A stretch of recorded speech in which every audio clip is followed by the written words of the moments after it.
I mean, it's got a funny name, no matter which way you pronounce it. I'm going to say Uranus, but you might want to say Uranus, which obviously is even more hysterical. But the question is, what does a Uranus placement mean in the context of an astrological chart? That is the question, and if you are also wondering that question, you're in the right place, because I'm about to explain it.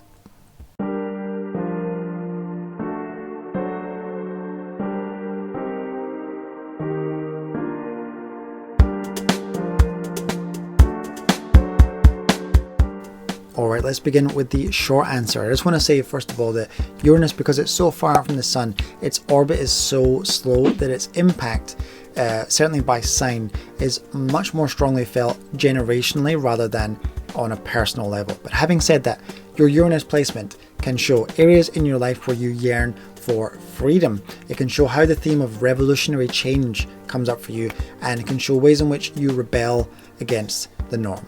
So the long answer, it's a lot more complicated.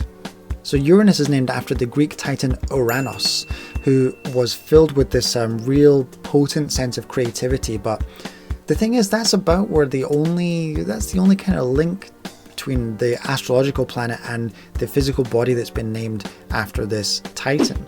So writer Richard Tarnas, he reckons that actually it's been given the wrong name. He reckons that essentially it was convention, because they've got Jupiter, who was the son of Saturn, who was the son of, so they named the next one Uranus or Uranus. So he figures, Richard Tarnas, that actually the correct name, if we're going by the actual archetypal meanings that are carried by this planetary body, is Prometheus. So Prometheus is an interesting story because he actually created the human race, and he had a great fondness for us. He lived up on Olympus, but the Olympian gods, they wanted to have a barrier between themselves, between gods and mortals, right? And Prometheus thought that was unfair. So what he did was he stole fire from the gods and gave it to humanity as a gift. And if you take that, it's really interesting because you can consider that fire to be symbolic of the potential for godhood within us, right? So Prometheus, he rebelled against authority in order to satisfy his essentially, really, literally humanitarian drives, basically. And that really does fit the astrological Uranus better than Uranus, but we're still going to call it Uranus. So in that way, this planet really represents the themes of radical change and of breaking of rules. So even when this planet was discovered in 1781, it changed the absolute game.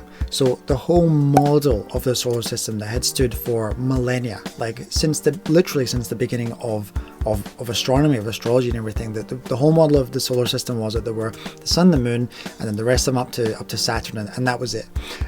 There was this well-established system of rulership, which went, you had the sun was the ruler of Leo, you had the moon was the ruler of Cancer, and then all the other planets, there were 5 other planets and 10 signs, they all had 2 each in this nice lovely pattern.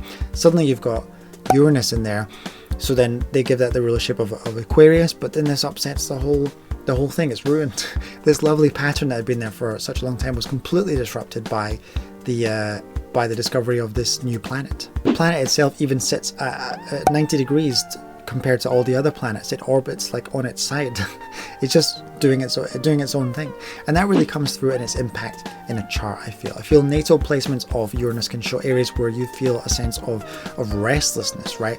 You always need something. It's an area where you always need to change things or fiddle with something or break new ground or something like that. Or perhaps it's maybe areas where you can be a pioneer, really. And I think that even Uranus transits into new houses of your chart can signal that area of your life in particular is due a big shake-up. One other way in which the discovery of Uranus set a new trend and broke new ground is that it was the first planet which was discovered using technology, of course, because previously all the other planets all the way up to Saturn, you can see them with your eyes, you don't need technology.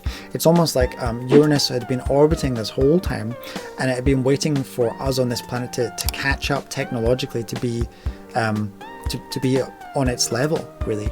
And Uranus as a planet does rule technology. Even the glyph itself that we use for Uranus kind of looks like a satellite that we have now. or a TIE fighter like a Star Wars. It does look a bit like that as well to me. That's what when I first saw it, that's what I thought it was. So I mentioned the link that Uranus has to being a pioneer, right? And specifically being linked to technology as well. Uranian types can be particularly good with inventions or with other technological innovations along those lines. So even something like finding a creative solution to like a long-standing problem, that would be a Uranian drive and a Uranian process, essentially. So another thing, a strong Uranus in a chart could indicate that someone is a revolutionary personality type as well. So these are people who refuse to fit in, and they blaze a trail which then others can follow and that others will follow a lot of the time. Also people who will be looked up to by future generations for having started something new. So let me know in the comments where Uranus is in your chart and what Uranus is doing in your chart, and let me know if that correlates to an area where you've got a little bit of a rebellious streak. So when we get to these outer planets, the orbit is so slow, as I mentioned. So Uranus moves through, it spends about 7 years about in each sign. These can often signify times of bringing new thought and important changes in areas that are related to those signs. So I've got some examples here for you. In 1948-56, Uranus was transiting through Cancer, and this brought family planning, which of course was new technology for the time. It brought this to the table, and also multi-generational households kind of went out of style, and those are things, the relationship of family and the home and so on are very Cancerian themes, so that's interesting that correlates. 1961-69, Uranus was going through Virgo, and that brought big changes in workplaces. So you got more women entering previously male-dominated workspaces. The beginnings of technology actually being important in the workplace. The first kind of office computers and so on started to make an appearance. And I think it's very interesting to note in particular that this was new technology that the older generations, people who had worked in maybe the same job for the same company for 50 years already, for them there was no way that they were going to be able to get. We see that even today when new technology comes in. The older generations kind of really struggle to get it, but the younger ones do. So it's like this changing of the guard and really bringing in of something new without regard basically for tradition, really. 1968 to 1975, Uranus was transiting through Libra, and that's of course when we got the sexual revolution in the West, and which really transformed the whole way that we view relationship. There's loads more examples, I can go on forever, and in the future I probably will make a video about Uranus transits, but for now you're going to have to stick with those three. So that's it. That is my video on the impact and the influence of Uranus in an astrology chart. So thank you very much for watching. If you want more of these videos to watch, please let me know by hitting the like button, hitting the subscribe button, and if you want to go on further, let that algorithm know I'm here by leaving me a little comment. I'd very much appreciate that, and I appreciate you. So I hope to see you next time.